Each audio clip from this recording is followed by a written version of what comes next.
Hey guys, how you going? Welcome back to another video. Um, well, Australia, we've just released the app. 1 million people and counting have downloaded the app. Out of that 1 million people, who's been tested? Who's been tested? How do you know that they've got COVID? How do you know they don't have COVID? Yeah, yeah, that's my people are saying, oh, you're just skeptical and oh, you're just scared that they're gonna. It's not about them getting into my data. I use Facebook. I use YouTube. I use Google. I use Google for my business. I want people to know where I am. I want people to find me so that they can say, hey, you're an amazing person and you're a really cool personal trainer and you get results. Can you train me? Okay? I want people to find me. I don't care what the government sees. I have nothing to hide. I have nothing to hide. I'm not afraid of them tracking me. I'm not afraid of that. Okay? They're already tracking me now anyway. If you don't believe it, they first world countries, like first class countries, already track their people through phone calls, through text messages, through Messenger, through anything and everything. They already do it, okay?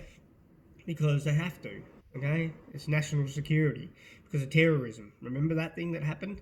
Because of terrorism, we all get watched, okay? To make sure we're doing the right thing and we're doing the same thing everyone else is doing, right? Okay? Abiding by the laws and the rules and the regulations. But when it comes to this app, the problem is that I found there's a little situation you're going to have. If 25 million people, which is not going to happen because 25 million population, that 25 million, only probably say 90% can access a phone.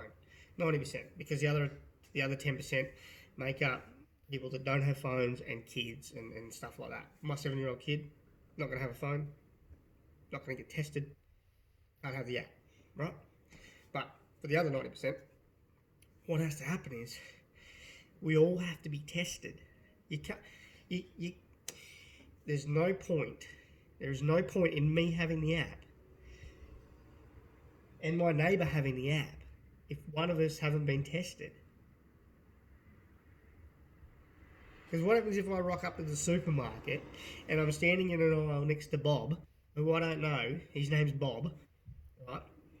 I haven't been tested, and he hasn't been tested, but we've both got the app, right? We've both got the app because that's what feels safe. That's what we've been told to do. We've been told because it's going to be effective and it's going to be safe. But Bob has the app. I have the app. Neither of us have been tested. So one of us could be positive. Both of us could be positive. And then the other people around us, they've got the app. We've got the app. If I haven't been tested, because I'm not showing any symptoms. I'm not showing any symptoms. So why would I get? And I'm not going to get tested anyway because I don't fall into the categories of being tested. I'm not an essential worker, and I'm not a frontline worker, and I don't work at schools. Excuse me. So I'm not going to be tested. I'm not going to be able to go and get tested. All right. I haven't got a runny nose. I don't feel sick. I haven't got a fever. So why am I going to get tested? That would be a waste of a test. That would be a waste of a valuable resource for someone who is actually showing some symptoms. But what happens if we all get the app? We've all got it, right? But not everyone's tested. And I'm standing next to Bob, and I'm infected, or Bob's infected.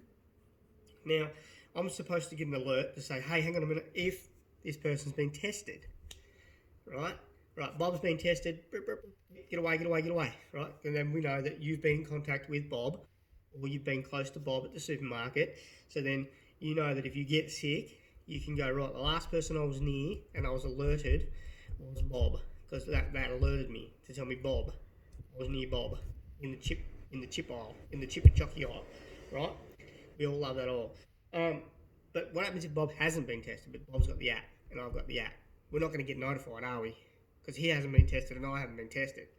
So let's say Bob has got it, hasn't been tested. How am I going to know now? How am I going to know now where I got it from? I'm not going to know, am I? So it's really not that effective. All while Bob's walking around the supermarket or standing in line at Bunnings or at the bottle shop, right? Because all these places are essential apparently. The supermarket is, but Bunnings and the bottle shop, but you can't. I just saw today, because I'm a fitness professional, just saw today that Queensland government health minister has just announced that you can't, if you're a home-based trainer, like a home-based personal trainer, that's your business, and you work from home, you actually can't train anybody at your house. But yet, I don't know. It's fathom. This is really fathoming me. It really is. I don't it gets to the point where it's like, what are these people thinking? So I just want to leave you with that thought, right? You've got the app, and Joe Blogs has got the app, and neither of you have been tested, but one of you have got the virus, showing no symptoms. Remember, because you can show no symptoms and have the virus.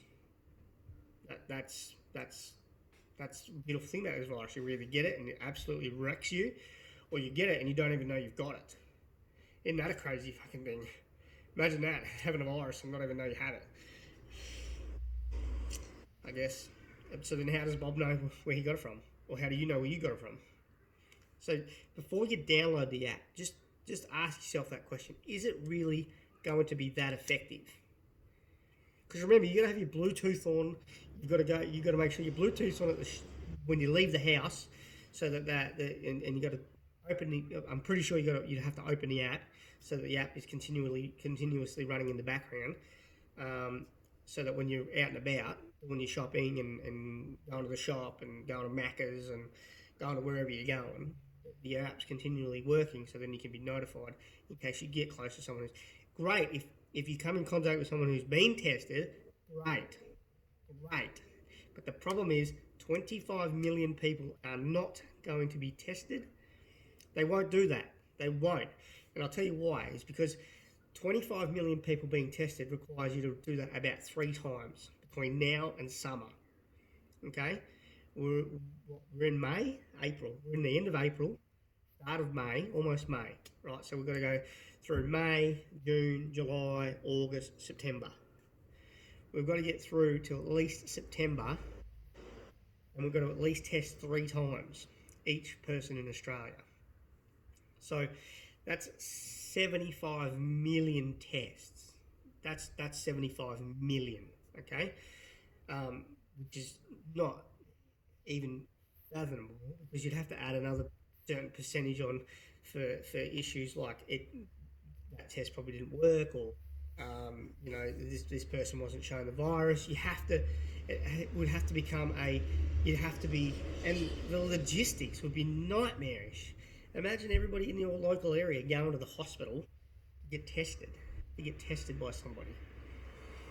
And I heard about the testing this morning, and it doesn't sound very fun at all. They get the swab, yay long.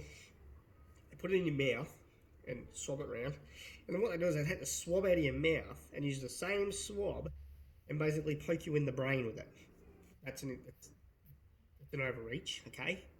But that's just to exemplify how far back they put it through your nose. So they put it in your nose and it goes through that cavity, and then they swab it around in there like that and twist it around and do the same, and they pull it out.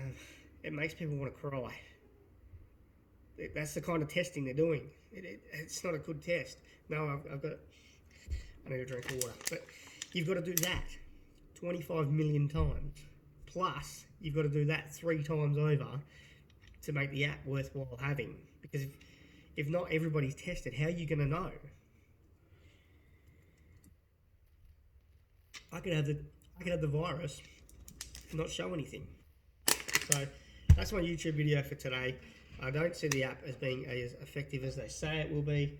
It will be effective on a small level of the fact that all the people that have been tested, right? All the people that have been tested and confirmed definitely should have the app.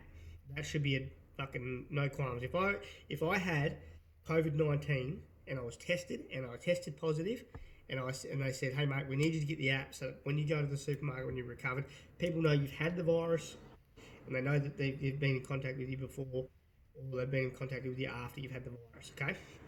We just need to know, that would be much better. So, that way then people will feel That will be feeling more effective. Okay, I don't think they.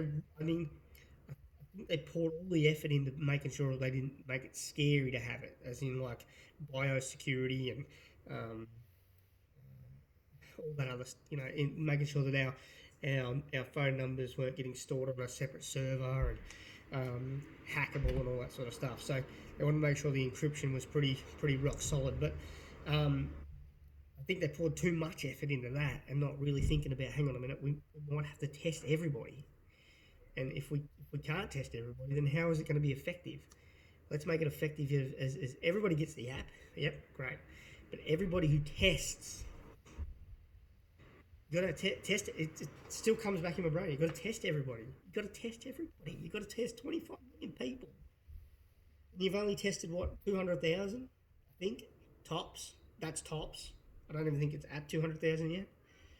I mean, I think we've only tested 3,000 people here in Tasmania. We've got a population of 500,000, give or take. 50 to 100,000 people, give or take. We had an outbreak on the Northwest Coast. The entire Northwest Coast should have been tested. Should have been. Okay. Someone knocks on my door, hey man, we're going to do a test on you right now. Cool beans. One, I don't have to leave my house. I don't have to go to a hospital to get tested. I've got health experts coming to my door and testing me. Great. Cool. Fill out some paperwork, bang, bang, bang. There is some problems with that could happen, but at the end of the day, are they going to, if you test positive, are they going to, or if you test negative, are they just going to tell you you're positive? What are they going to do? And that's not just being conspiracy theorists there. That's just like, you've got to question everything that's being done. Well, I'm questioning the app. I'm not questioning the app because of a security problem. I'm questioning the app because of a technical issue that I've come up with, and that's 25 million people. You've got 1 million people who are using it. Have all 1 million people tested? Have all 1 million people tested either positive or negative? Has half of those tested positive? Have half of those tested negative? Have what? Can't have been, because we've only had 6,500 cases in Australia, and we're down to 1,200 active, and now we're bringing an app out. I don't get it. And the people that are like, they're clinging for hope for a virus, for a vaccine, you realise that by the time SARS had died out, they finally got a vaccine for that. By the time it finally died out, and was just sort of went on the wayside, then they had the vaccine. That's going to happen this time. It's going to happen again. It happens every time. You don't have a vaccine for the common cold. Okay, you don't have it. You don't have a vaccine for a runny nose. You don't need a vaccine. You just need to get out there in the sun, in the fucking out there, outside, in the sun. That's where you need to be. Get out there, get in the garden, enjoy life. You don't need that. I'm telling you now, you don't need the app. Okay, because the app is just a waste of time. Okay, because what if Bob's got it and it was never tested? You're never going to know you got it from Bob. They're never going to know you got it from Bob. How are they going to know?